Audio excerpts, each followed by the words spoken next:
Hay, maraming nagtatanong kung bakit hindi daw ako palaging nagbablog.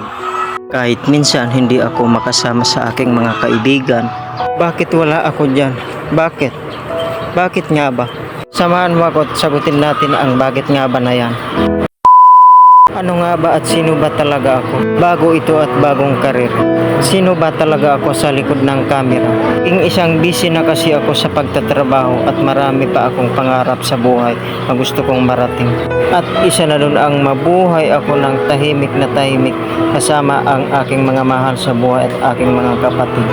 Pangarap ko rin talaga na makasama ang aking mga mahal sa buhay. Isa sa mga pinagkakaabalahan ko ngayon ay nagtatrabaho ako sa isang parang at ang hirap nasasabayan ko pang gumawa sa aking video para maibahagi sa inyo kung paano ako mabuhay.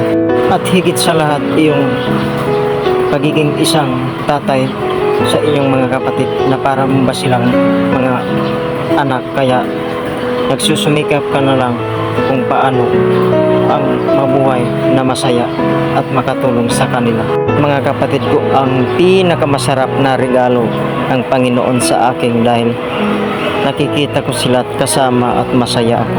Taas noo kong ipinapakilala sa inyo ang nanay at tatay ko nagpabago sa aking buhay at patuloy na inspirasyon ko sa aking buhay sa araw-araw. Sila ang lakas ko, ang nagsisilbing lakas ko pag ako ay nangihinan ng loob. 9 years ago ang nakalipas simula nung maglayas ako para maghanap buhay at maghanap ng magandang trabaho para makatulong sa aking mga kapatid at mga magulang.